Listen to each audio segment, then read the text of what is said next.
Hi and welcome back. I recently hiked the Lycian Way on Turkey's Turquoise Coast. And in this video, I'm going to talk about some of the smaller coastal towns worth visiting, some things to see and do in each of them. And I'll also go over a few sections of the trail that if you are interested in a very stunning day hike, this will give you the best bang for your buck. The Lycian Way is approximately a 500 kilometer or 300 mile trail from essentially near Antalya, Turkey to Fethiye, Turkey. And it goes through the mountains and along the coast, but either way, the views are absolutely stunning. It goes through dozens of small towns, and a lot of times you'll go through lots of little hidden beaches and secluded areas where you can just hang out. If you're interested in hiking the whole thing, I'll put a couple of links in the description to get you started. But if you just want to experience a little bit more of the laid-back beach vibe on the coast or some fun day hikes, this video should give you some good ideas. If you're new here, my name's Keria, and I have traveled to almost 60 countries in the last 25 years, and in 2024, I retired early to travel the world full-time.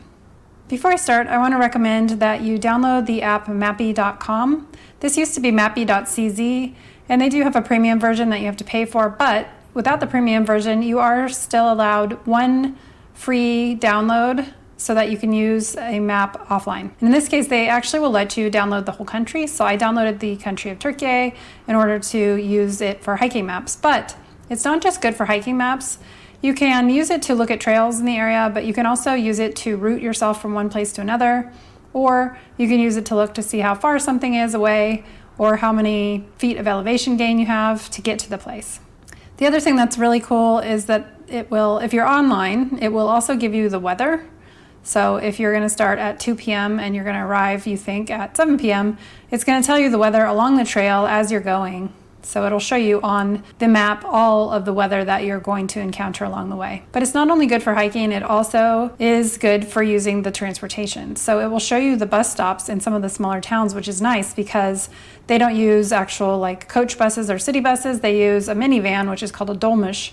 And it's very hard sometimes to get the information about where the dolmuşes stop, where they go, how much they cost, and whatnot. So this app actually has the stops on the map, and it's crowdsourced, so some people will update it with the times of the dolmuş and things like that. So it can be very helpful for transportation when you're in the smaller areas. I hiked this trail from east to west, so I'm going to give you the information in the same order as the direction that I hiked it. First off, let's talk about the smaller towns. But before I start the list, I'll talk to you a little bit about transportation. Like I mentioned, a lot of times it's only a dolmuş, and it's kind of hard to find the information about that. But generally, if it's a little bit of a bigger town, you can get a dolmuş right to the town. So for instance, one of the options is Kemer, which we'll talk about in a minute. But for that, you can just get a dolmuş right from Antalya to Kemer, no problem.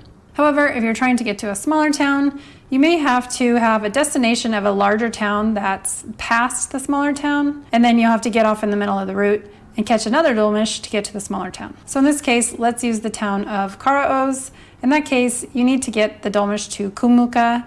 Kumluca is the bigger town, and then from there, you can get a dolmuş to a town either called Malevent, or you can get a dolmuş straight from there to the town of Karaöz. But you can't get a direct dolmuş from Antalya, for instance, to the town of Karaöz. It sounds kind of confusing, and it is a little confusing at first, but once you get the hang of it, it's actually not that bad. And just a tip, the drivers are very helpful. So if you get on the bus and you say Karaöz, they might give you kind of a funny look, but then they'll say, yeah, get on, and they'll drop you at the junction that you need to be dropped at. And they'll even sometimes tell you where to stand to catch the next one. So they're very helpful. And just as long as you have the name of your destination, you can just kind of let them know what that is, and they'll tell you where to go. And mind you, they don't always speak English, but they still can point their finger out where the bus stop is and things like that, and they are very helpful. Additionally, you can always get a taxi.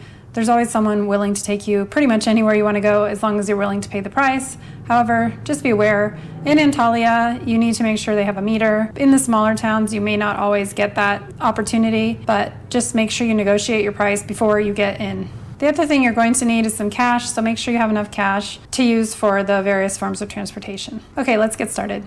As I mentioned, Kemer is one of the first towns as you go west out of Antalya, and it's a fairly large beach town, but it has a lot of things to do. You can get any kinds of excursions, boat trips, island trips, party boats, or snorkeling and scuba diving. But what I would suggest is there's a really nice canyon just to the west of Kemer, and you can actually ride your bike out there. So you could rent a bike and ride a bike out there or do some hiking out there. I hiked in through there and I really enjoyed the area. There's also another canyon called Goynak Canyon, and that one you could do an excursion to, or you could get a dolmuş or a taxi over there and do either hiking, zip lining, rafting, swimming, all kinds of activities there as well.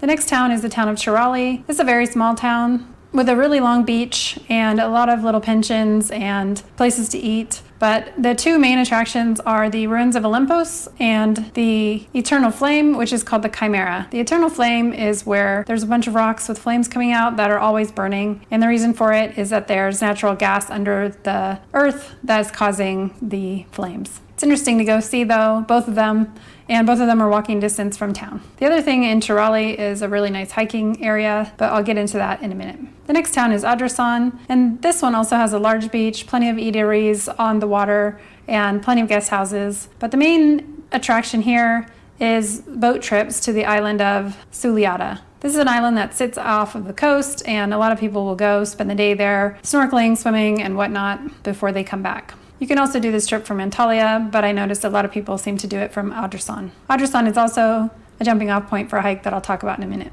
The next town is the town of Karaöz, which I mentioned before. It's a little bit difficult to get to, but if you head out of town to the east a couple miles, there's some really nice, tiny, secluded beaches. And when I walked past them, there was only a couple of people there, and the water is super, super clear and super, super blue, and it's really just beautiful. This is also the start of the Gelidonya Penninsula hike, which I'll talk about in a minute as well. The next town is the town of Kaş. This is a larger town with more amenities, and it'll be a lot easier to get to because it will be the direct destination. It sits on a bay and is really beautiful, picturesque, has a few beaches, you can do boat trips, scuba diving, all those things like that. But also I would recommend, if you just hike up the hill from Kaş, maybe 10 or 15 minutes, you'll have a really, really nice view of the whole bay and the water and the town. And I think that's definitely worthwhile. Also, there are ruins nearby, and you can do an excursion out to the ruins if you want. The next town is the town of Gelemis. This is a very tiny town, and you do have to get kind of dropped off on the main road and then take a separate dolmuş to get to it. But it's right next to the ruins of Patara and also the beaches of Patara. So it's a very fun place to just spend a few days relaxing. It's very laid back. It only has about 1 or 2 streets, basically. But you can walk to the ruins or to the beach. And what I did was I took a little hike that went up above the ruins, which was kind of cool because I got to look down on the ruins instead of walking past them, so I got like an eagle eye view of them. The next town is the town of Oludeniz. This is where the Lycian Way ends, technically. You can keep walking to the town of Fethiye, but the official end is in Oludeniz. And here you have the Blue Lagoon, which you've probably heard about before. It's very famous. Even if people stay in Fethiye, they usually will take a trip to the Blue Lagoon to Oludeniz. But you can actually stay in Oludeniz, and it's actually quite convenient. It's got a downtown with plenty of food options and things to do. And also, I actually stayed a little bit out of town in a place called the Pink Palace. It had a great breakfast. It had a really nice pool. It wasn't like a top-notch hotel or anything like that, but for $18 a night, it was right on the main route. You could get the dolmuş straight on the road right outside the hotel to the beach, back from the beach. It was very convenient, and I would recommend it if you're just looking for an easy place to crash that's not right in the main area. There's also other things like parasailing, boat trips, and snorkeling and scuba diving there as well. It's super easy to get to Fethiye from there. You can take a dolmuş, and in this case, you can actually use a credit card, and so it's very easy. And so whether you stay in Oludeniz or whether you stay in Fethiye, either one you can get from one to the other very easily. So that brings me to the next and last town, which is Fethiye. Of course, this one is a lot more well-known. It's a lot larger town, and a lot of people go there because it's a little smaller than Antalya and a little more quaint. But I wanted to go there for the month that I was in the area, but it was a lot more expensive than Antalya at the time that I was trying to book, so I ended up only staying a few days. But I did enjoy it, and I do think I could stay there a lot longer. It does have all the amenities as well: island trips, boat trips, snorkeling, scuba diving, excursions. You can get to Pamukkale and Hierapolis from there, and if you like hiking, you can hike straight from town into the mountains. They also have a really nice promenade where you can walk along the water with places to eat, tons of places to eat. It's very clean, it's very nice, it's a very nice town. Okay, so let's talk a little bit about the hiking. The first one, and I've talked about this before in my Antalya video, but it's the ruins of Phaselis. This is quite close to Antalya, and from Kemer, actually, it's only about 15 kilometers. And so whether you're staying in Antalya or staying in Kemer, it's accessible. And the best thing about it is it's like the best bang for your buck. There are ruins, there are beaches, there are hiking trails. So no matter what you like to do, you can spend more or less time doing one or the other, or you don't have to do all three of them. You can just do one or two. So the beaches are super nice. There's a couple little small rocky ones, and then there's a couple large sandy ones. And so either way, you'll have plenty of options of things to do. The ruins are quite nice. Still, they're in good shape. There's a nice amphitheater and nice promenade. I think it's the necropolis. I'm not exactly sure. Don't quote me on that. But well worth seeing. And it's nice to be able to do all the different things at the same time. The beaches also have bathrooms, showers, changing rooms, and water. I actually filtered the water to drink it, so I don't know how you feel about that, but you either need to bring bottled water or be prepared to filter it or be prepared to drink the tap water. Getting to the area is super easy. From Kemer, you can take a dolmuş, or if you're coming from Antalya, you can take a dolmuş to Kemer and then another one to Phaselis. I'm not sure if there's a direct one or not. You can definitely take taxis. I saw tons and tons of taxis there. And if you're leaving there, there's a ton of taxis waiting there to take you back to wherever you're going. The last thing is you can actually ride there, ride a bike. So from Kemer, like I said, it's about 15 kilometers. So it depends really on where you go, but it could be like a 40-kilometer round trip, which is approximately 24 miles. But it would be a nice coastal ride with some really nice views. The next hiking section is the Tekirova to Çıralı section. I believe this is a 19-kilometer or around 11-mile point-to-point path from one town to the other. So if you wanted a really long day of hiking, you could go from one to the other and back, or you could go from one to the other and stay the night and then come back the next day, which I think would be way better. And I like the town of Cirali better than the town of Tekirova. However, the town of Cirali is a lot smaller, a little bit harder to get to, but a lot more quaint, whereas the town of Tekirova has a lot more transportation to it, is a little bit larger, and a little bit more amenities. So it really kind of depends on which one you would want your home base to be, and then you could plan it that way. The reason I like Çıralı though is on the end of the hiking trail towards Çıralı, there are several smaller beaches, and it's a little bit more of a technical trail versus the Tekirova side is a little bit more of a logging road with a little bit less views and not as much access to the beach. So it really kind of depends on what you're willing to do. But I personally would go and stay in Çıralı, where I could do an out and back hike to the beaches and then come back to Çıralı and hang out and have dinner. If you stay in the Tekirova side, you're going to be doing a lot more basically road walking, dirt road walking, but it's not quite as picturesque. Just keep in mind the trails near Çıralı are a little bit steep. Sometimes they're a little bit on the edge, so if you have any kind of vertigo or fear of heights or anything like that, just keep that in mind. And also you should bring water, because there is a couple of places that had water when I was there, but depending on how far you are going to go, it might not be something you get to by the time you turn around. Also, I was there in May and it was already very hot, so if you're going to be there in July or August or any of those even hotter months, definitely bring lots and lots of water. Some of the beaches don't have any trees, some of them do, but some of them don't, and so just be aware that you might not have any shade. To get to the start of the trail, if you're staying in Tekirova, you can get a dolmuş from Kemer, like I said. If you're staying in Çıralı, you're going to have to probably get a dolmuş that goes a little bit further, either to Kumluca or something like that, and get off midway to take another dolmuş to Çıralı. The next section is the Gelidonya Peninsula. This is a point-to-point again from Adrasan to Karaöz. I believe it's 15 kilometers, so that's a little bit under 10 miles. And once again, you could do both ways, and that would be a long hike, or you could start in one place, go to the next, stay the night, and come back, which I think is a lot more palatable. Once again, I like the town of Karaöz better than the town of Adrasan. It's a little bit smaller, it's more quaint, it's very cute, and once again, the beaches, the little small, cute, nice beaches that you could go to are closer to the Karaöz side. But just like the other example, it's a little bit harder to get to, so you're going to have a little bit more work on the front end to enjoy the fruits of your labor later.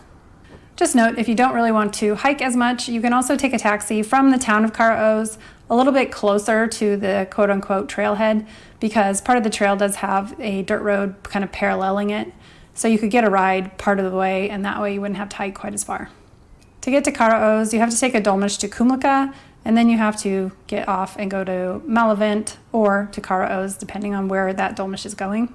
The next one is from Oludeniz to wherever you want to turn around. So from Oludeniz, like I said, that's the home of the Blue Lagoon, and you can start at the Lycian Way trailhead, and you can just start hiking up, and you'll immediately get a view of the Blue Lagoon.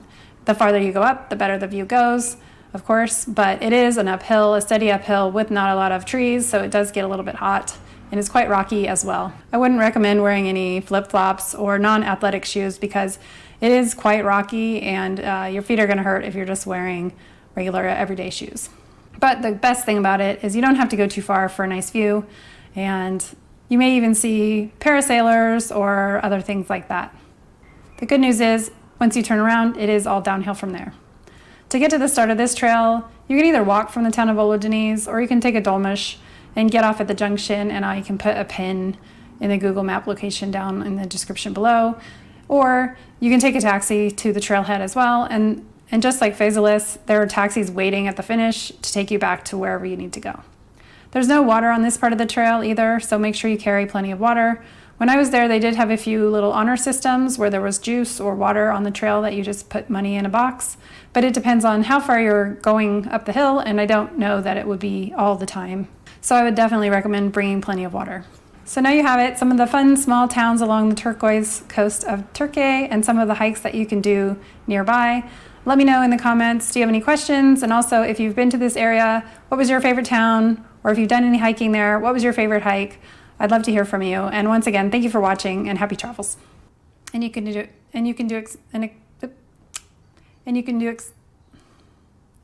an excursion out to the ruins if you want. The other thing you're going to need is some cash, so make